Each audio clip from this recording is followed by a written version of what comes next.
Hey, good evening and welcome to the Duluth Community Services District regular meeting of the Board of Directors on this day, October 16, 2024.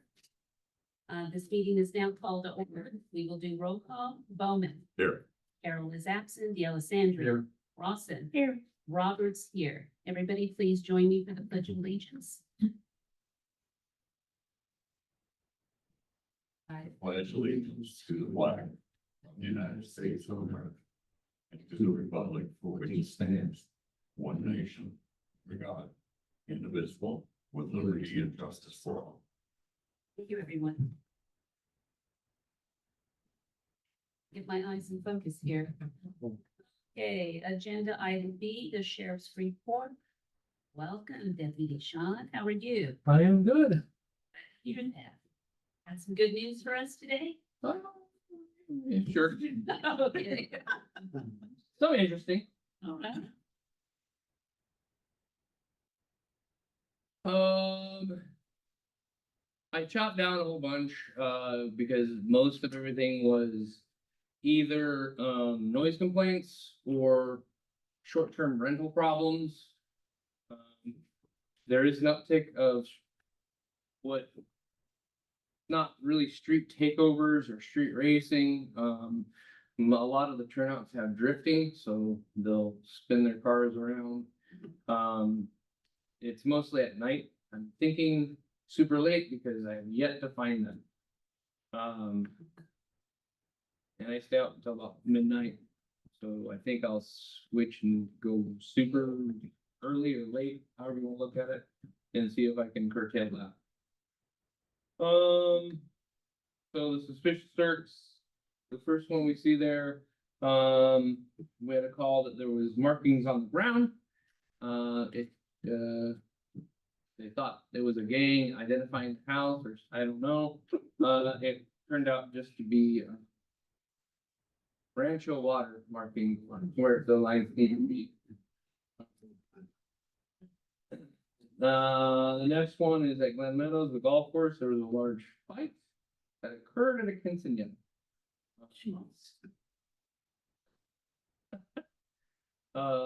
By the time this was over the weekend, and by the time responding deputies got there, everybody's gone, and everybody didn't see what happened. So self-resolving. Wonder if that was the evening or early evening when I saw, I think, at least a half a dozen sheriff cars. Probably. Yeah. I'm watching you guys like, whoa, what happened? Mm-hmm. Okay. And then we have an eviction. And then there was another one. This one, the next one is a grower wanted somebody removed, but they were allowing the person to live there, as in like in lieu of payment. They were working and living there. So if you're going to allow somebody to live there, now you have to go through the eviction process. Once they're allowed, even if they don't pay anything, but they're working in lieu of payment, that becomes an eviction process, and you cannot remove anybody. So this one has ×4. It was a noise complaint. They're typically tough because people will call in and it echoes down the valley. So it takes us a whole lot of time to try to narrow down where this noise complaint is, because it echoes and you'll drive down one street and you're like, that's not this way. It's not this way. It's not this way. And then we'll finally play a whack-a-mole and we'll get to where we need to go. And we'll deal with that. But this one was a large gathering that we had to disrupt and have them leave. And then just suspicious vehicle turnouts. They're starting to. This one was on Rancho Cal. So we're gonna have to see about. I don't know what we can do about those K rails. I know they have to be pushed off the road, but they're parking where those K rails. They have a little turnout there just after the day. And then this is Del Mar. I was able to develop intelligence and located an indoor grow. There were 3 technological warrants written In a search warrant, we're able to locate and eradicate 640 plants of marijuana indoors. More importantly, we were able to prove up a case of ketamine, cocaine, and psilocybin sales.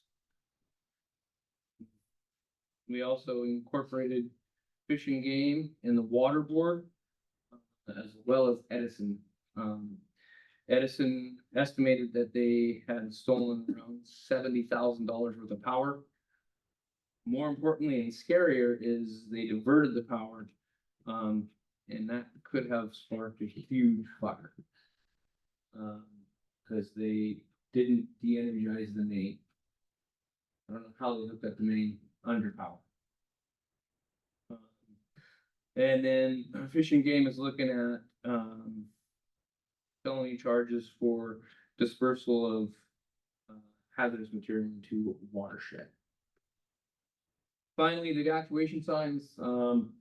It's been kind of a standstill based on the fires that we've had, and then former President Trump coming into town, that kind of foreshadows everything being stalled. And that's where we're at. Kind of no news on that one. This will be signs directing people out of the area in the event of a fire or something. That's what we're trying to do. We're trying to set something up so that I mean, you guys own the roads, you can do that whenever you want, but it doesn't really work unless you have the emergency messaging system to direct them via text, phone call, reverse 911, email, and such. That's kind of the key component, and that requires emergency services, fire, and us to kind of come together, and that's where it has to come. When someone gets lost out there, they can drift around for hours. Well, and the thought process of why I wanted to try to do that is that if you don't know the area, number one, if you're an Airbnb or you just only come in and out one way or two ways, it's whatever fire is going to happen. If it does happen here, hopefully it does not. It's going to be fought from the roads. So the road you may normally take or you think you're going to take, you're not getting through when you have a 15,000-pound fire engine blocking the road, because that's where they're going to fight it. And depending on winds and everything else, this region creates problems of the hilly terrain, and it creates its own weather systems, which makes it difficult for aircraft to go down draws and fight fires that way. So they're going to be fighting from that, but having the emergency message system will direct people which way they need to go, and then they just need to run into a sign, and then you're like, oh, okay, they said Fallbrook, I go this way. And you just continually follow the arrows until you get to where you need to go. Like you said, you can get lost there, especially under a stressful situation. You make one wrong turn, and you're like, that's not where I need to go, and now you're all turned around. Anything, any news about any more people kind of camping out down at the bottom of the hill there? So they have started to return, and we combat that how we have. We are to the point, well, the Southwest Station, Captain Durham has directed, we will offer services, but we're arresting if they're on any of these properties. We've gotten with almost all the properties where they can be, and it is now, we're going to arrest because you've been offered services multiple times. And we continually deal with these same people over and over. If they want services, then we will absolutely provide them. But we are not finding anybody that wants services, and they are just now diverting resources and illegally camping and using fire and everything else to pick up their foods. And they go in and, yeah, as you saw last time, the amount of trash, they're not responsible about it at all. questions? Okay, thank you very much. Appreciate it. Okay, let's see, Isabel, any comments, anybody? No. Okay, very good, thank you. Moving on, agenda item number D, legislative topics. I'm going to assume is Cyrus is not gonna be with us this evening. Okay. All right, okay, very good. Then we'll move on. Item E, information only. Again, the following items are intended for information purposes only, and they include the financial statements and statements of investment policy. Directors, any questions? No? Okay, then we'll go ahead and move on. F, consent calendar. 1, minutes of the September 18, 2024 regular board meeting. Number 2, general fund claims for September 2024. Number 3, the sheriff's special tax claims, again for September 2024. And number 4, purchase order number 24-04. Directors, any questions? Motion to approve? Motion. Second? Second. All in favor, Bowman? Aye. DLCSD. Aye. Rawson. Aye. Roberts, aye. Unanimously approved. Thank you, everybody. Okay, agenda item G, water diversion project. That is, Nick? Yes. Okay. So we have the contractor with us, Cody Bennett, Welcome. and, maybe we'll have you come up here, so if there's questions. With Nick? Yeah, with Nick. Oh, perfect. Thank you. Stealing your thunder. All good. Sorry, you guys did the work, so. Okay, so, this is over, on pipe 106. So this is the bottom side of where the trench is gonna be. They start at the bottom, so that way they weren't, digging in a bunch of water. So when they get to the wet spot, that way it's got somewhere for the water to go, somewhere for it to drain. We took a look at that culvert too. Is that it's a little bit clogged like in the beginning, but then I think after like a rain or something, it should flush all that stuff right out. So, but yeah, so that's where they started at. Next slide, Isabel. When they popped it up and they started excavating, once they got to this point on the left, they realized it got really hard, and then there was actually a whole nother road underneath Sandia Creek. So it's actually, I don't know if that's good, necessarily good or bad, but what we were thinking is like, well, probably not gonna be a sinkhole. We got a whole nother road at least protecting. So yeah, like I said, I don't know if it's good or bad, but it doesn't look bad necessarily. So next slide as well. And as you can see, this is where they got to, where it started to get wet. And as soon as they popped up the asphalt, you can already see the water rising through the top of the dirt there. And then that's after upon excavating it, that's how much water was really down there. Next slide, Isabel. This is what it looked like when they were putting in the French drain with the filter fabric sock underneath the perforated pipe, and then with also the root barrier on the side there to keep the water off the roadside and to keep it inside the trench and flowing through that pipe. Next slide, Isabel. The left side is that the? Never mind. The left side is obviously where it looked like after they compacted the top layer of the base back to normal, getting ready for asphalt. And then that's when all the water started to drain out. It did start working very nicely right away, so that was awesome. Next slide, Isabel. This is what it looked like after they compacted the whole entire thing. They brought it ready. It's ready for asphalt now. Next. This is what it looked like when they're getting all the asphalt in there. Next slide, Isabel. And then this is what the road looked like. The one on the left is like their first lift. So they laid the first layer. They came back, they compacted all the way down. And this is the next lift. Matches the road with the existing asphalt. Next slide, Isabel. There's our water spot. What used to be a water spot. I know it's just like a random picture, but that's where the water used to drain out of. And yeah, it looked like it worked very well. So we got no more water in the road. Very excited. Yeah, Cody, anything you want to add? You guys any questions? Comments? So the only thing not doing with that on the exit side of the pipe, Oh, the outlet? on the outlet side, some work should be done. Whoever does I hear you. it. Is that the 106? on the pipe 106, on the exit side of the inlet. Cut through the second- The water level on the other side is about the same height as the invert of the pipe, so. So it might, if we get a ton of rain and that fills up, it might cause issues like coming back in unless it's cleaned out.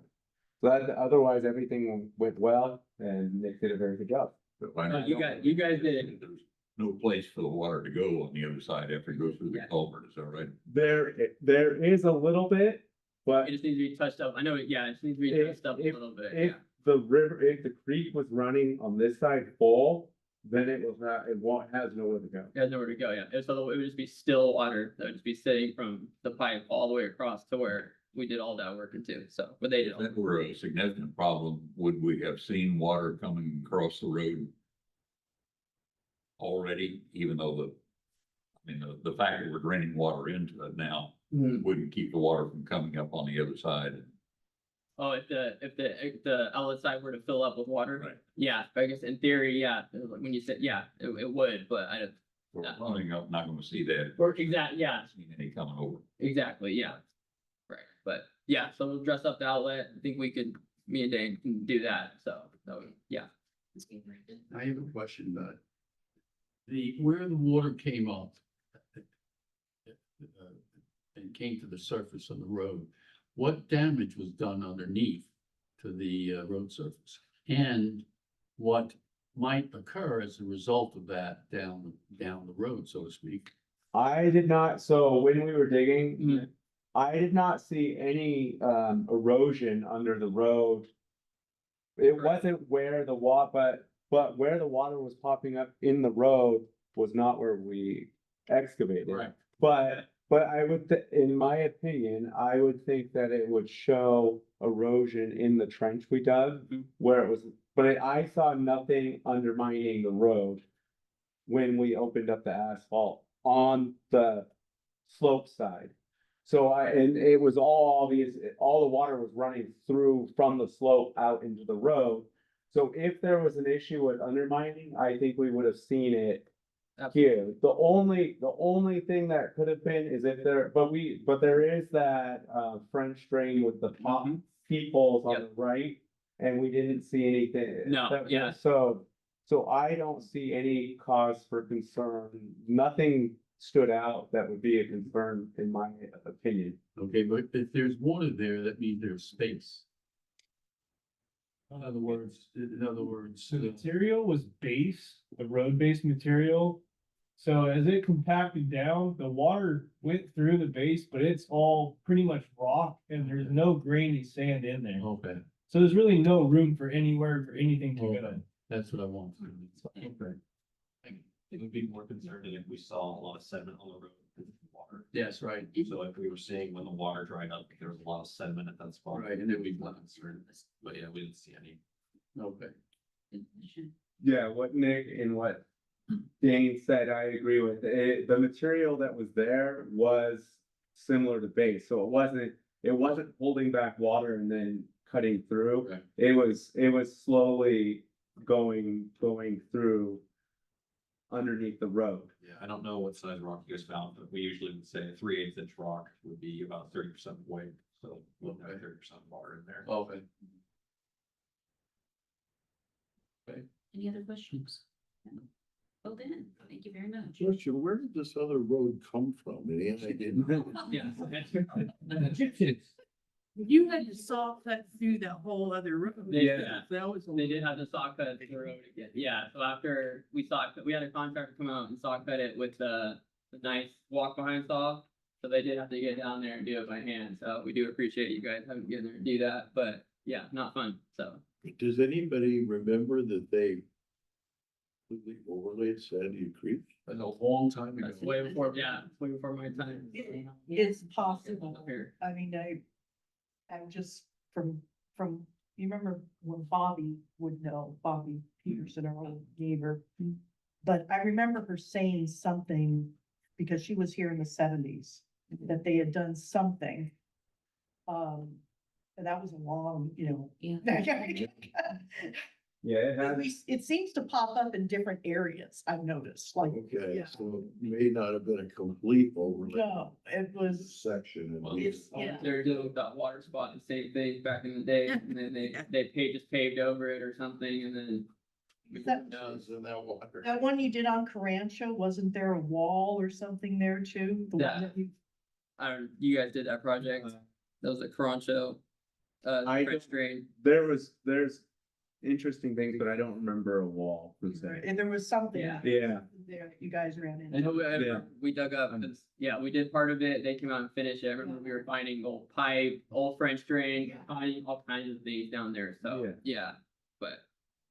What did you say, Egyptian time? Egyptian treasure, Yeah. any treasure? No treasure, that was what we were hoping. No King Tut, nothing of that nature, okay. Yeah. Alrighty, gentlemen, Water thank you. conversion Thank you. project. Thank you, Cody, very much. Yeah. Hey, Nick, you're gonna remain. I'll stay here, that's fine, good deal. Thank you. Okay, agenda H, road maintenance and the field crew report. Let's do it. Let's just jump right into it. Yeah. All right. So we got a call or text from Jim, middle of the night, tree down over by Gia and Robert and Chuck. Yeah, tree down the road. Next slide, Isabel. So yeah, we cut it up. The tree seemed pretty stable, but we had a long day today. It was only the first tree we saw this morning, so we had to leave it just off to the side of the road right there. Next slide, Isabel. Made one turn, and then we came to this tree. This is just a branch. This isn't a tree. It's huge. Yeah, obviously that came off the tree, is above it somewhere, but same thing. Cut up what we could, just pushed it out of the road. We kept going. Next slide, Isabel. Same thing, one more turn. Just a branch, it's not a tree, but it's huge. Takes up the whole entire lane. This one was nice because we were skinny enough. We just picked up the whole entire thing, both of us, and we just shoved it right through the chipper. So that was awesome. But next slide, Isabel. This is kind of hard to tell, but the tree is on top of a telephone pole, telephone line. It's easier to see on the right, can't see it up there on the left, but there's a tree on top of it. So we cut it back, and then as soon as we cut it, that thing just slingshot right up in the air. But we didn't know what we were looking at. I did let me know it's just telephone wire, but still, I don't want to be messing with wires. Next slide. After all the trees, found a mudslide. This is over on Cali Garden and Cali Cuero. This is where it dips below. It's like a foot of dirt caked across the whole entire road. Next slide, Isabel. Came back with their machine, we cleaned it up, and then I came back a day or two later and took a better picture of it. It was like all cleaned up, water's flowing, no more mud in the road. Next slide, Isabel. This one, no one called us or nothing. We were driving. We took a trip down La Cruz just because we hadn't been there in a while. And as we got up there, I guess we thought a tree just fell over, but it was a delivery driver or something. I don't know, it didn't work out the specifics, but homeowners weren't happy. So we just got over there, we just cut the tree, got out of the road, and they felt a lot better. They're upset that this guy took out their tree and their fence and everything, but they were just happy to see us there. And the guy was actually about to cut it himself. Like, that's what we're here for. So we got it. Next slide, Isabel. That's what it looked like after it was all cleaned up. Gotta fix this fence now. Oh, there you go. Rancho actually called us, let us know we had a tree on top of one of their air ducts. Something to do with Rancho, I don't know. We went over there and we said there's nothing over here. They said, I promise it is. So then we just started cutting. Next slide, Isabel. And then yeah, it was hidden in there, buried underneath the tree. But yeah, it was on our property, so we took care of it for them. Next slide. Pothole, Cali Capistrano. The road is really starting to fall apart right now. But yeah, it's like kind of hard to tell, but it's like 2 or 3 potholes kind of like put together. So we saw cut all that out, got all the alligator asphalt, left what we could. Obviously, you can see all the cracking around it, but like I said, we just left what we could. Next slide, Isabel. Wait a minute, hold Oh. on. I mentioned this at the engineering committee, either of the slides work, it's fine. But, you haven't, a year ago, 2 years ago, you didn't Not do see anything like this, photos no. of pothole repairs like what you're looking at. This is the way it's done properly, even though it's a temporary. And so when I noticed this, So I did a little exploration, investigation, I guess you'd say. And, these are things that Dane has brought to us because he's got these certifications, been to school. This is the way you do a bottle repair, okay?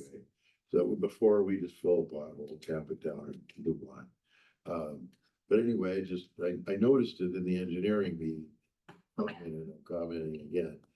They're really doing it the right way now. And, I think we just didn't have the training or people in a hurry or whatever. But, this is gonna last. This is gonna make some difference, even though it's only a temporary. But I can't tell them when we're gonna come along and repave this road. So the better the temporary is, the better for the district. Exactly, yeah. So thanks, Dane. Thanks, Dave. Good job. Next slide is Bill. Oh, that's it. That's all I got. Questions, comments, concerns? No, Okay. good work there. Good. Cool. Thank you, gentlemen. Thank you, thank you. Thank you. Okay, agenda item I, committee reports, and we will start with engineering. Jeff. We, had last week as we should have, and what you've seen here. Anything that I would say in addition to this would just detract from it. Well, I won't do that. You have anything to add? No, I do not. Okay. No. Okay, thank you both very much. I was very, very happy with the no water. I'm just thrilled. Yeah, to see no water. That was a concern for all of us, whether we were gonna spend that money wisely or not, but as it turns out, we did. We all Thank you, did, Cody. did a little Thank jig at the engineering meeting. Okay, Very good. good. What was the total cost of that repair? I know that I saw 36,000, but they were. It was in the 40s. And knowing how bills come in late, I'd say 45, 50 max. And that's a pretty close, the one bills that came in didn't catch my eye, so it was consistent with what we had like the month before. So, pretty much right on, but the budget that you were dealing with a month ago was.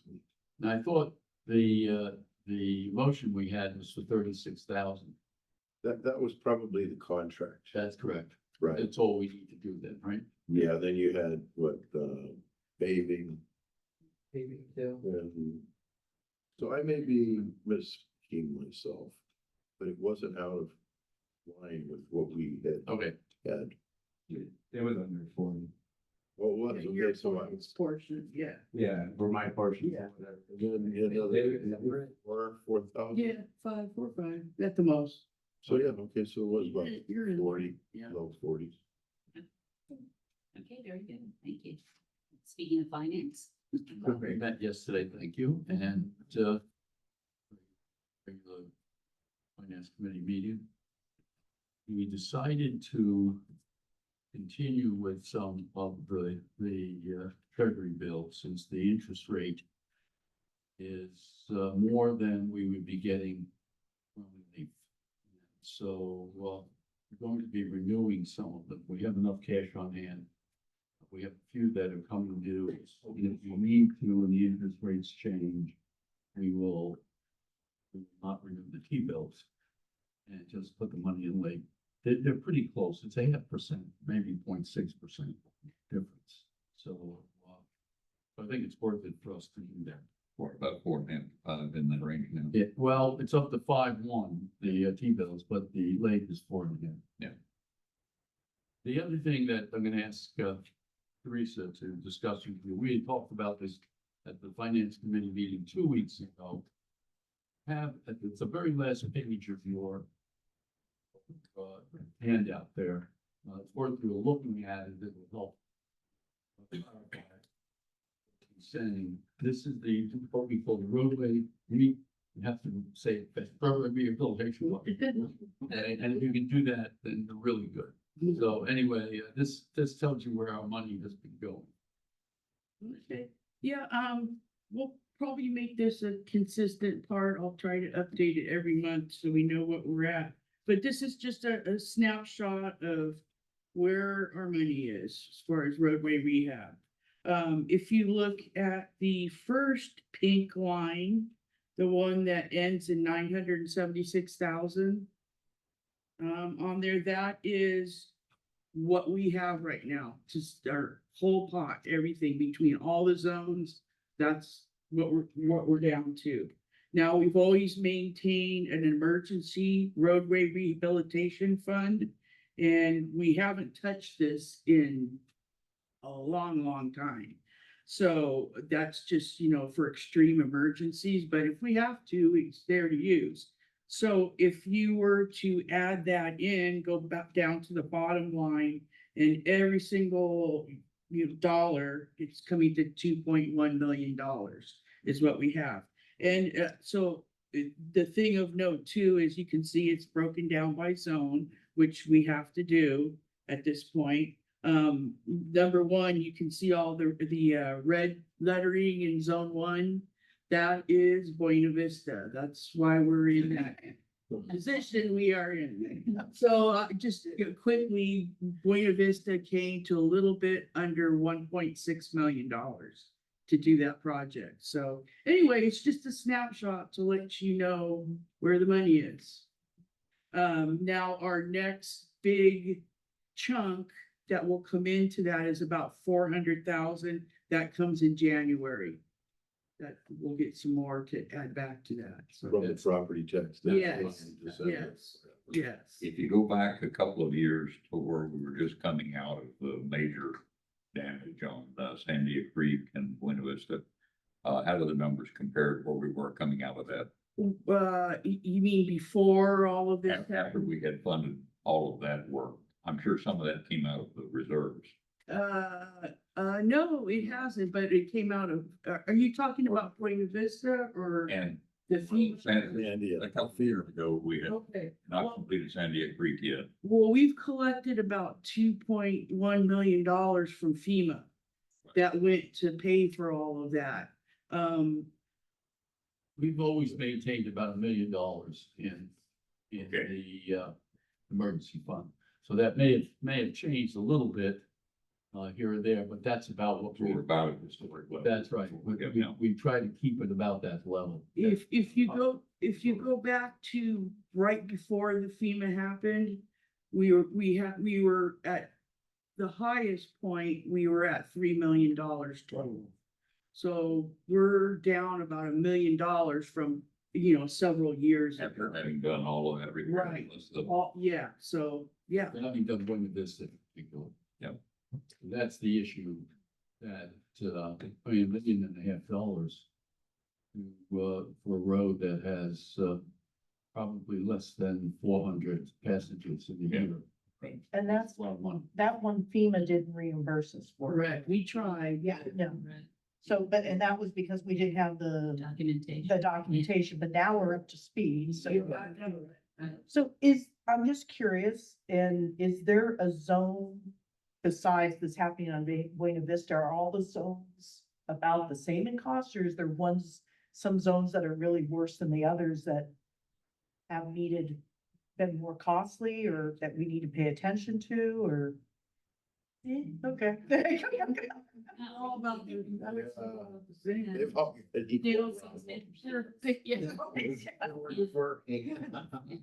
We've actually seen a report which looked at all of the roads and had them color coded across the district. And I don't remember whether it was red or what the color was, but it seems to be spread out nicely all Okay. across the zones.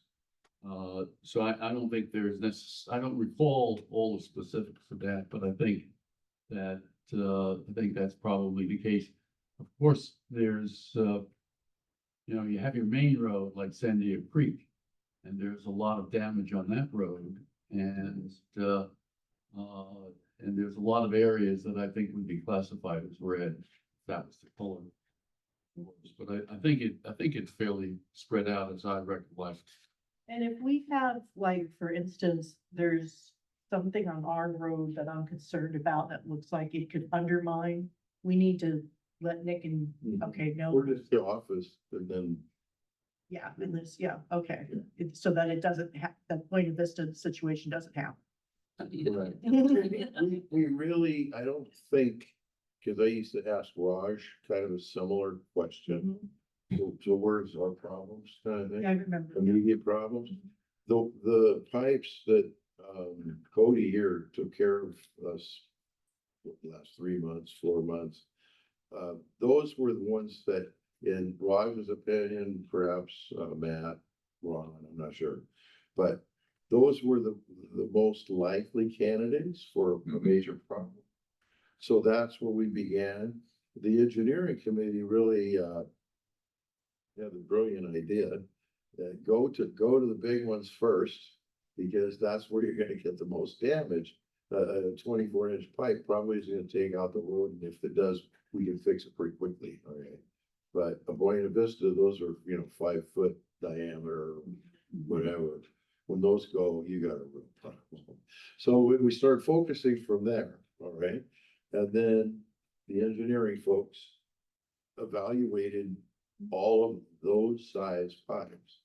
Those, according to Raj and the documents I saw, the large potential problems have been mitigated. Okay. So now we're down to like the 36, and then there's a large ones that we didn't do any work on, because the feeling was they'll handle a major storm, okay? So now the next step, next year, year after, whatever, will be down to the 36s and go through the same process. So there may be 24s and there may be 48s that need work, but that aren't, setting us up for a disaster at this time. So I think we're gonna have a pretty good winter for the first time. First time. Because a lot of our pipes are gonna be flowing this year. We're the best ahead. We had a couple of, locations that kind of overwhelmed this year. One was, on Parancho, where we did the major repair there. And of course, the one on, Sandia Creek. Are we aware of, Nick, are we aware of any other locations that are similar to those where we have a continual Where the wet water, area that is across the road? where water pulls up, not as bad as like the ones that you're stating. So San Diego Creek, we've already been talking about like how we're gonna fix that. It's a lot easier when we can see the rain. So when the rain comes, we can see how it's pulling up. That's when we're gonna get over there. We're gonna take our machine over there. And we're gonna fix it. So Okay. It will stop raining. yeah, no, well, we're gonna figure it out. We're gonna get it done. 'Cause I'm sick and tired of looking at that water pulling up right there, just like all you guys. So we're gonna get that. That's one of my things I want to get done this rainy season. So I think we made a big dent with I think so too. the Yeah. pipes, so I think we'll just keep on the program with it. One of those flooded areas that every time it rains, you go around the district and it's Yeah. always flooded every time. I think see, those are mitigated somewhat. The only one we didn't get to is, and not for our fault, but if you go down Avenida Del Oro, past Debbie and, Paula, and you keep going all the way to the end, heading toward the golf course, backside of the golf course. And the Joneses, the Joneses, I don't know if you know where they live, but they're like two, from the end of that road, there are 2 properties. And we've got to know all those property owners quite well, because when it rains, it's not even a bad rain sometimes, that whole street is flooded over. A bad rain, I mean, I won't drive through it, but if they do, but it's bad. But, Raj did a little study on that, and it just off the cuff, it was like 300 grand. And that's what I said. I don't care if you're 10 or 20% off, it's more funds than we've got for one location. We're gonna have to think up something else. And I told the Joneses that. Because they wanted to make a contribution on it until we got the number. And then it's like, well, that's a lot of contributing. So Is the problem area a lack of drainage, or is it a damaged area? it's improper design. So you've got driveways over pipes that are way undersized. And it basically needs to be regraded out of the shoulders. And you start adding these little individual proper, go ahead. that's what we did last month. That's when we went over there. We graded out. We added one drain. It's not saying it's gonna fix it, but when the rain comes, we'll see what that does. So if that fixed it, it went from 300,000 to $50. So, That's a low, Well, we tried, I mean. exactly, yeah, we don't know, the rain has these, So. yeah, Concluded we couldn't do it. yeah. Well, these guys went out and did as best they can, so Yeah. it will be better. Totally, yeah. But ultimately, it's gotta be, in order for that. Yeah. To be resolved. Pretty substantial. Like 24 inch pipes or 12 they're small pipes. They're small, they're 24, 30, they're not very 30, I think they're 24s. It's a crush. Absolutely, yeah. It is blue line. It's always flowing. so. Yeah. The other thing I'd like to point out on this page shows one of the issues that exists within our organization, which is the zones. And the fact that there was not enough money in zone 1 to fix the problem. And so we had to use monies across all zones to do that. The zone model is not a workable model. Right. And we've talked about that in finance, about some way to Consolidated. solve that problem. We essentially, and this, although I think that's on private property, not, Delaware? yeah, no, the Joneses thing. No, it's both. That's, yeah, It's that's both, ours, okay. yeah. But that's another example where to do that, I don't know what zone they're in, it would require almost all the money in that zone. Yeah. If you were to use the zone model. Mhm. So we have to transition from it. And I think one of the things we'd like to do this year with finance is to see how we can transition and bring that to the board, what we need to do. It is just not a workable model. Right. And Buena Vista is a good example of that. What created that in the beginning? Yeah. Ken, do you know? Yeah. It was because the, development was phased, Right. Okay, and so it was instituted, I think, by the developer. Yeah. And then it became a political thing where I don't wanna pay for your zone and you guys are doing this and that. And I guess there were very heated meetings in this room about that. And so, or people would come from like zone 1. If you had a meeting about this and it was gonna be put on their tax bill in 3 or 4 months, it would be a very heated zone 1 meeting that you would be, making decisions on. Those days are all gone now. So, We I'm sure essentially- it worked once, but We essentially ignored that when we paid for Buena Vista. Yeah. And, I mean, take a look at that. That's a glaring exception that you have to. It's not just a few thousand or even a few 100,000. So I think we need to take a look at this and see how we can transition from this concept. Because it is possible we could have some very ugly meetings if we don't. And so we should be more careful about that going forward. I think also that we make decisions not by zone. I mean, look at the decisions we've made regarding the pipes. They were by the size of the pipes and the potential damage and the potential costs to everyone. And so those are the decisions that we as a board make. We didn't say, well, we shouldn't do that in zone 4 because they don't have enough money to do that, or they, so we don't make decisions that way, and we haven't made decisions that way. So somehow we need to make the transition a little bit more formal. That's all I'm thinking about. I think the other thing on the same subject, but a different note is, we have the different zones. And according to everybody knows, wherever you reside in that zone, you pay a different rate. So it'd be nice to just consolidate and pay one rate across the board. So it's anywhere from zone 7 is $68, $69 an acre. And the highest zone is $118 an acre, but they're all mostly, except for zone 7, between 100 and 118. So it's not a huge Difference. yeah, but it's like you have to do all the accounting for it and the different, so anyway, that's just part of From an it. accounting They perspective, developed it under different developers with a different history. What, say that again, I'm sorry. That evolved because the zones were put together by different developers. And No, I don't think so. I think it was one developer. It was Kaiser. Kaiser is the big. I think because when I answered before, I think it was the construction phase or sales phasing. So they did like zone 3 or something first. And then later, then they started working on selling off those zone 4 properties. I think, do you know, Sheila?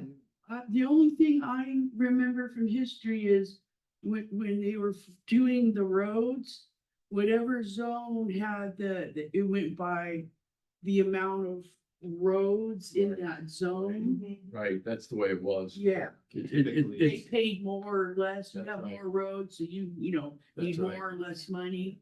there's usually a pattern where if you're doing a road, not in this case, not what we do, but your area on the road, your length usually designates how much you would Mhm. pay into it.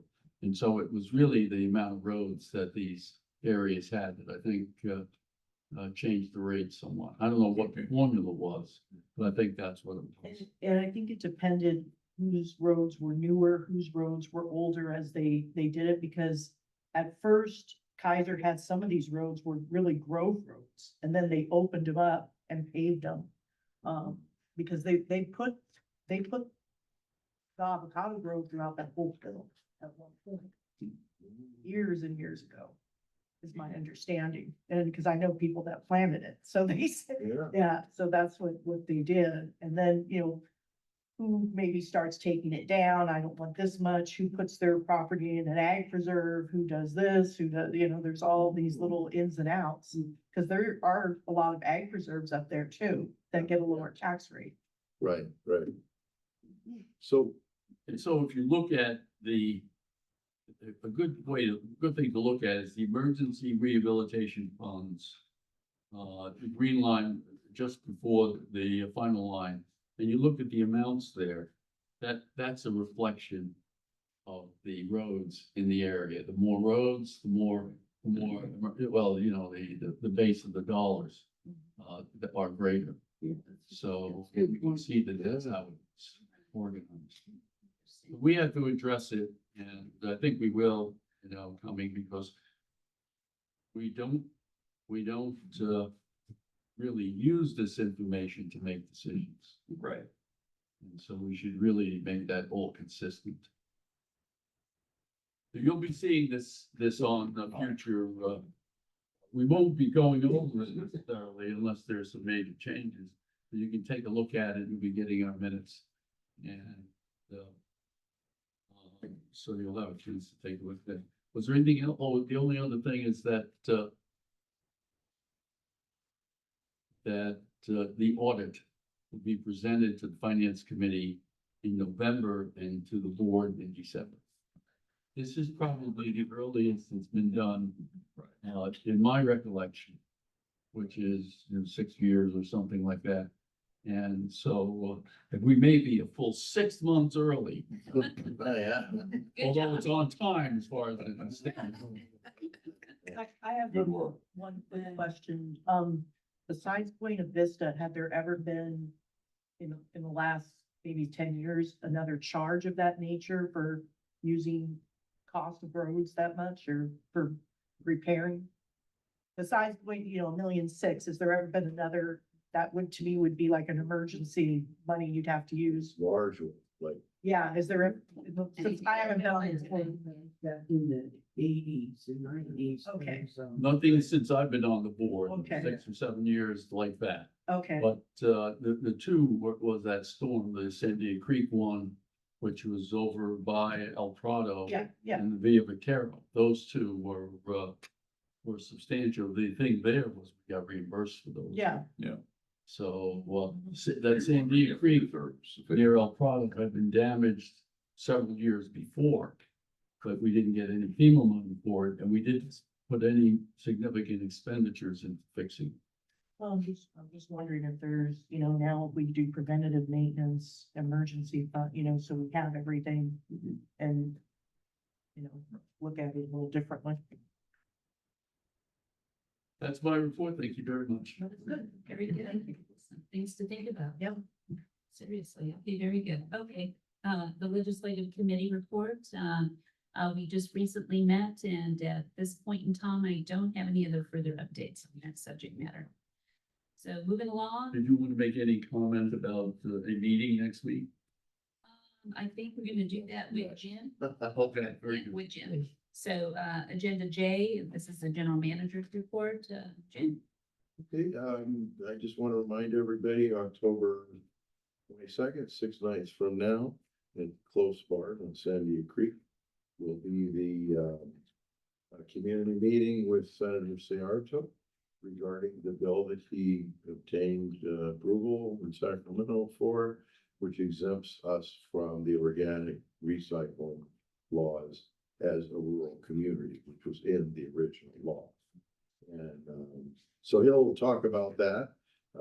We're getting, what's the latest reservations or RSVPs? We're at 75. So I'm thinking this is gonna be about 125 people. It's gonna be a big event. And so if anybody's watching here on Zoom. Zoom, please feel free to join us at 6 p.m. on 27th. And staff is furiously getting everything pulled together, but it looks like everything's under control. And Debbie's cracking the whip on everybody here, and making sure that everything's on time and done right. So I think we're in good shape, and we're looking forward to it. So that's pretty much what the staff is working on this week. So Well, very good, and thank you, gentlemen, in terms of putting up the signage. Yes. And also along with the closest in terms of the utilization of their digital signs as well. And just to let everybody know, the Women's Club already put out another reminder. And as well as we have a big group of ladies in terms of Bunko. So that went out as well. And hopefully information has funneled through in terms of the HOAs and the POAs. So good number. Like I said, back in 2020, it easily in terms of the community, it was 100 people, but then we had a lot of different speakers at that time. And it was sponsored through the Duluth Women's Club when we did that. So, Is there a time you want us there by? yeah, and yeah, no, definitely, if the staff, and I told the Women's Club as well, but for our staff here, everybody here, if you could be there by 5:30. And our staff is gonna be welcome to park inside the property. Dane and Nick are gonna be monitoring the parking. Again, the closest are just wonderful. They're gonna put up additional signage. Big lighting because it will be dark by the time everybody leaves. And so we're gonna have 2 lighting systems out there that will really light up. And the gentlemen here know how to get people to start parking at an angle, because it makes it safer for everybody in and out of there. And we'll have seating for 100 people. And the Women's Club is providing the desserts. We're providing all the other refreshments, the coffee, the water, and the fruit. And so anyhow, so if y'all can be there, you can park inside, and that way we'll have a separate section. The gentlemen are going to be putting some little cones out for what we call the VIP. So in other words, the senator and his staff. So they can park in the back of the barn right there as you come up the driveway. So that'll all be taken care of. Gentlemen know already, and the ladies to be there earlier. We're gonna start setting up at 4 o'clock in the afternoon, because there's a lot of chairs. Just clarify, you said they didn't have to be there Yeah. at 5:30. Yeah, That's this- not you this room guys. here, this room here, yeah, the board members, yeah, but. 4 o'clock, yeah, By that's 4 fine. o'clock, there's a lot of chairs to set up, Yes, ma'am. tables and the food, the ice buckets, everything, it takes a little time to do that. And then also to catch your breath, get everything set up and take a deep breath and get ready for everybody to come in. And there'll also be a Q&A session, obviously. On Sunday, I will send out to the board here and to the ladies, my agenda, so it gives a timetable of what's gonna be happening. Like the first half hour is all the sign in, the meet and greet, and mingle, the refreshments, and then at 6:30, we're gonna be, starting the process. In terms of the staff here, you are all going to do a self-introduction, and you'll see that on the agenda. Because as we know, a number of people will come in from the residents, will see us and have met us here, or they've seen us on Zoom, for example, or they've only been on the phone. And so they haven't put actually a face, with that voice over the phone. And it's just, I think, a good idea, for the community just to see who this group is. And also our support staff, which includes the deputy, and Ward and Matthew and so on and so forth. So Jim's gonna be responsible for that, but you'll see all of that in the agenda. So, but I think everybody has everything under control, at least I hope we do. And I think really that's it. So on Sunday, when I send it out, y'all have questions, just give me a holler, but pretty straightforward, but glad to hear that the number, wow. That's really great. Glad to hear that. Thank you. Since everybody introduced themselves, we should probably hold our bios to 5 minutes. I was born. And so- Well, in fact, we'll have to do that. You know, like that. Board citizens, okay, And long certainly can- council. Just to pull it to 5 minutes, please. No, I'm gonna have Jessica bring a little hug. So we can do that. But you'll see in there, I'm gonna be pretty specific about the timetable, even including when we do the Q&A. We're gonna do something similar to what we do here, 3 minutes for the overall question and answer session. And I will put an end time at the very beginning. We will wrap up the Q&A at 7:45. So anyhow, we'll get in as many questions as we can. So. Now, okay. this is not an official meeting. No, but I have, we're gonna end this meeting, just giving notice, Right. official notice. Right. But you cannot take action there, like raise your pay or That's something correct. like Okay. that. Well, no, my other point is that then you don't have to have a open session for the public. No, Yeah, correct. Yeah, definitely. Yeah, and so at the end of this, yeah, we're getting public notice at the end before. we And the adjourn. senator's the one who's gonna primarily get the questions, right? Yes, he is. Okay. good. No, it's not the senator. Exactly. He is the focal point, but it's an opportunity for especially with new people moving in the community. Yeah. Getting to know us, and also because we do have a co-host, which is the Duluth Women's Club, and they've been extremely active over the last 15 years. They are the community. And so they have an opportunity to introduce themselves as well. And I know we're gonna have a brochure that Jessica is putting together, which is really nice, and the same thing with the Women's Club. Good. So anyhow, yeah, the questions are strictly for the senator. He is the second one. Okay. Whatever you think. would you like the board in any particular location when, like 6:30, should they be up front? Just, grab your, at 6:30, I'd say probably, as here's the front of the barn where I'm gonna be speaking from. You're gonna have all the chairs here. So on this right side there is where all those double doors are at. So at 6:30, if you just can kind of line up right in there, and then when you're done, you could go have a seat or go stand wherever you would like. Okay, If we're you gonna, don't wanna stand though, you better like put your coat or something on. the Yeah. seat. down a seat, yeah, Yeah. make sure you get yourself When a the seat. elections start, there won't be any more chairs. Right. And that was similar to 2020. Yeah, Women's I Club. stood the whole time. Yeah, and we had, the overflow just stood in the back and so on and so forth. So anyhow, and you'll have a microphone, so you can acknowledge, and you're just gonna pass it on to each other to introduce yourselves. Then we need to be up there. right?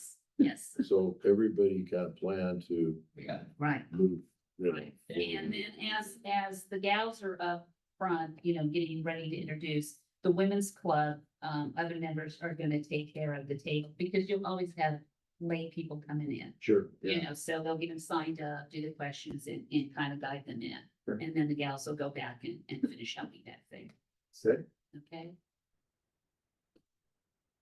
Let's move on then. Let's see. Okay, thank you, Jen. Agenda K, legal counsel matters, Mr. Simmons. You triggered in my mind the to talk about that there is an exception in the Brown Act. Yeah. To, the attendance of a majority of the members of the legislative body at a purely social or ceremonial occasion. Provided the majority of the board doesn't discuss among themselves the business within the specific nature of the jurisdiction. You know, we're probably gonna talk about the solid waste legislation, but that's in the past. If it is a current issue or going forward, I would be concerned about it, but if we're just, you know, celebrating a past victory, that's purely that's totally within the exception to the Brown Act. So all the board members can be together at a purely social or ceremonial occasion, and it doesn't have to be a notice. We don't have to put out an agenda 72 hours in advance. Mhm. And offer, Well, the one thing I thought to do, and we don't have to do it, but, we just adjourn this meeting to that time, you could, but. and that way we're covered, Right, because. then it's a continuation of this meeting. Gas tax. No, there's no agenda though for the meeting. We're not supposed to be. Like, we shouldn't have 3 board members as say are debating gas. No, right, and we. That would, you'd stop that. Okay, that's Right. not gonna. But just in terms of giving notice to the public. But just adjourn this meeting. To and the we can meeting next put it in the minutes that the board and. Yeah, I think that gives us extra coverage, so it's like a continuation of this meeting, Right, then we're. but in addition, an additional, extra protection from us would be, we really didn't need to do that to begin with. Yeah. In my opinion. So the only other thing to report in my time is that there's no additional applications for a winery. So, we've checked the San Diego, planner's office and, there's nothing new there. Okay, very good. Thank you. There is something on here about the case. You have nothing to do, nothing to. Oh, comment we're gonna on that? meet very shortly in closed Okay, session. okay. to Talk about the status of that litigation. Right. Thank you very much. Speaking of which, agenda L. Okay. We're not talking about. We adjourn this meeting, the meeting is over. Right. If we go into recess, then we can come back, if you wanted to do it that way. You see what I'm saying? For next week, you mean? Yes. In theory, yes, I think. What, All I was thinking is if we continue this meeting, Well, you can't adjourn it then. You can go into recess and then come back together at that point. okay, that, when I use that term. Yes, That's a word out of the law. it means both things. Yeah. It can mean that you're ending a meeting, but it can mean that you're coming back Recess. into Okay. Yeah. the same meeting later. So like, let's say we wanted to go do something for an hour, have a meal, and then finish again at 8 o'clock, okay? So normally, no, all of us normal people would say, we're recessing for an hour. Under the law, you're adjourning to date and time specific. Okay. So you, the chair, would say, Okay. I adjourn this meeting till 8 o'clock tonight. Right. In this room. Mhm. That's the legal way to do it. So all of us in this business use that word adjourn, but to anybody else, like you say, it confuse you. I really Yeah. mean recess. Right. But I'm using a different word. That's So we're going to adjourn to that time. right. Okay. Does any of that imply a need for the Zoom access? Not anymore. No. It might have during COVID, I don't know, but not now. Probably could You not. can adjourn with the intention of everything. Remind me at the end. It's really overkill. You know, this was last week, I was doing this and I don't know. I shouldn't have even done it. Just remind me later when I need it. So, anyhow. Okay, agenda L, which is, Weird. okay, so we are going to go into closed session, excuse me, conference with our legal counsel. And. And this will. I should have told you. I don't want to be paid for it, by the way. Just let me know. So, I mean, Becca? no, don't, it's so long ago. I should have told you. This was like 2 months ago. I go, ah, Because I get out here, I'm sorry, you know, I'm falling. Yeah, just, It's all disasterized, so I just, I shredded it, so. You gotta keep it old. But. Oh. Don't post it, just, yeah, just leave it open, just, thank you, just, yeah, thank you guys, appreciate it. Okay, the board will now reconvene in open session.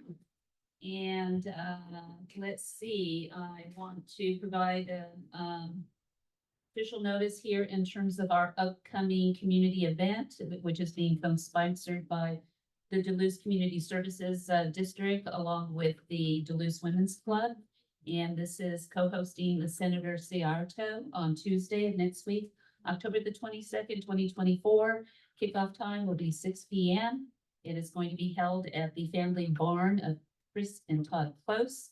The address is 45551 Sandia Creek Drive, right before Via Vaquero.